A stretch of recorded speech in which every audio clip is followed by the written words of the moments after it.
Hello friends, for today's video we're going to be doing a new fantasy releases wrap up, and the three books we'll be discussing today would be The Birth of a Dynasty, A Drop of Corruption, and Warrior Princess Assassin. I did do a full non-spoiler in-depth review for Birth of a Dynasty, so if you're interested in more in-depth thoughts, I'll have that linked, and then also if you've already watched that, I'm going to go ahead and start with that one, and if you'd like to skip ahead, I'll have timestamps so you can skip ahead to not only the next book that we'll be talking about, but if there's any one specific book that you're more interested in, then I'll have those timestamps for your convenience.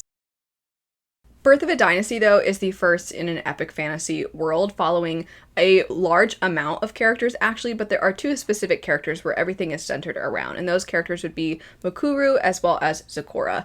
Mukuru is somebody who has come from a clan that at the very beginning of the story has been completely wiped out, and you gather very quickly that the reason for this is because it would seem that there was some prophecy that was about to be fulfilled that would threaten those that are currently in power. So in order to keep this prophecy from happening, those who are in power decided to wipe out the entire clan. However, Mukuru escaped thanks to some of the sacrifices made by his family members, and then for a lot of the rest of his life, he is just sitting in waiting, hiding until he has the chance, once he is grown and he is more capable, to finally seek vengeance for what has happened to his family. And then we have Zecora. She is somebody who, now that the rest of Mukuru's clan has been wiped out, she is the only person now who has a chance at fulfilling the prophecy if in fact Mukuru can never be found, because there is a chance that if the two of them come together, the prophecy can still occur. It would seem it's one of those situations where some people are devout enough and believe in this prophecy enough,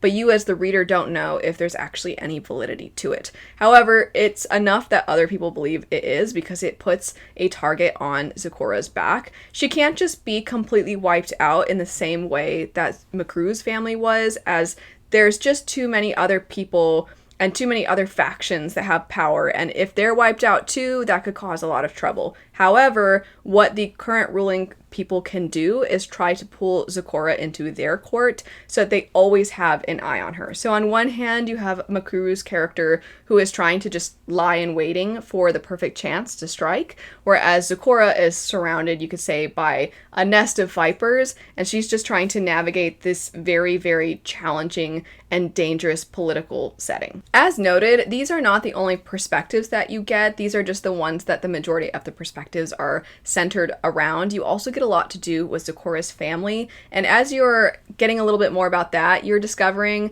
that there are so many people that have done some pretty terrible things in the past. There have been so many people that are vying for power, and it's not as clear-cut as it would seem at the beginning of, okay, the people who are the bad guys for Mukuru are also the bad guys for Zecora, so they're bad, and then these are the good guys. Rather, it's everybody's out for themselves, or everybody is just trying to do what they can to protect them and theirs, and as a result, it does create a lot of gray morality, and you understand just how high the stakes are. It's already established, obviously, at the very beginning how high the stakes are, but you are continuously reminded of just how high they are as you progress through the story. There are so many little ways in which characters can try and put each other in danger, or they can kind of reveal that they know something, and when they reveal that, are they trying to warn you? Are they trying to get under your skin? Are they trying to entirely warp your sense of reality so that you don't know who you can trust?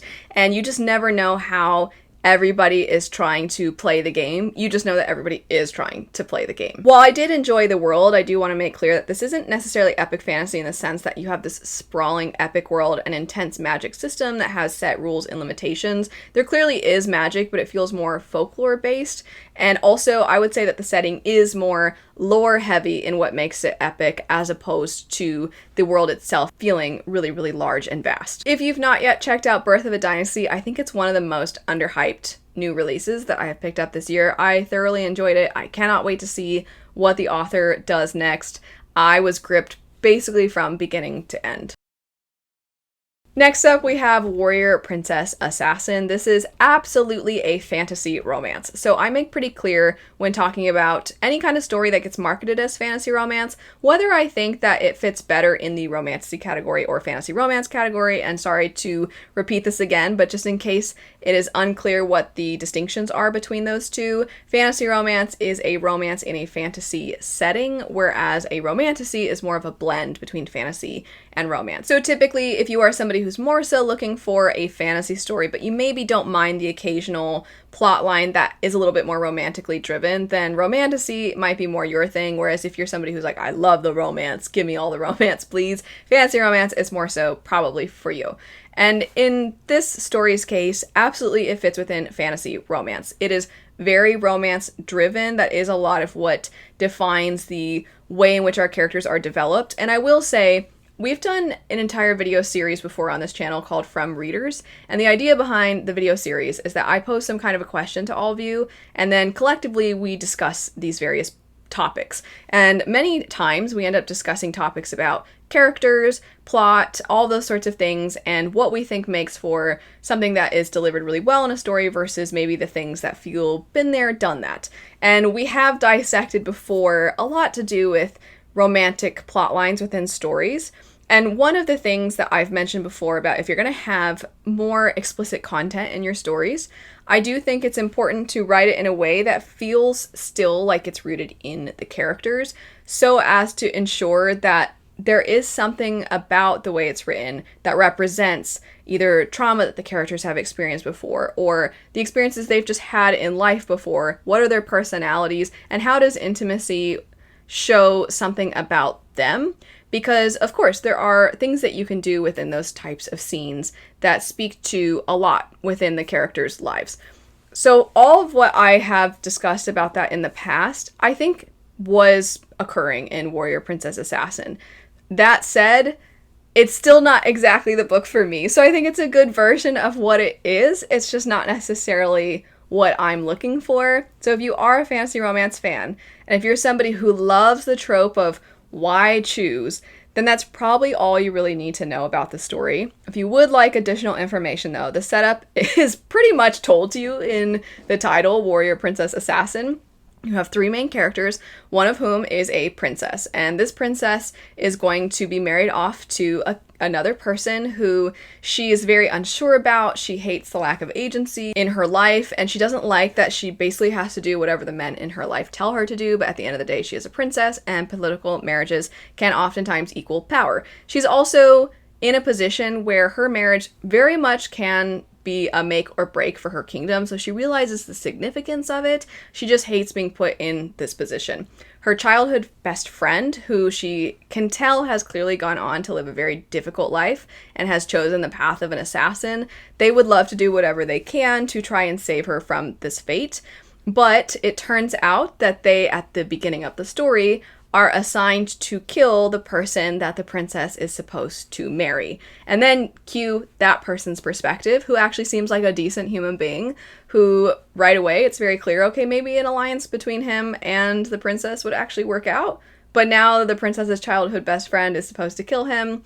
And then also who hired him to kill this person, and are they all potentially in danger? So there's a lot of high stakes. It moves very quickly. I do think that the characters react realistically at times. Even when it's frustrating how they behave, I think how they behave makes sense. And I also found what I was saying initially about this, that when there are intimate scenes in this story, I think it makes sense to a lot of what has transpired within these characters' lives, or what maybe they have a lack of experience with. And in particular, there's one character who has gone through a lot of really traumatic things. And how the author handled that, I think there was obvious care poured into it. Whether, of course, it works for every individual reader is going to be different, but I do think that there was a lot of intention and, as I said, a lot of care put into this story. Wasn't necessarily for me, though, but I do think it's a good version of what it is. Now on to A Drop of Corruption. Given the fact that this is a sequel, I'm not going to say too much specific about this second installment.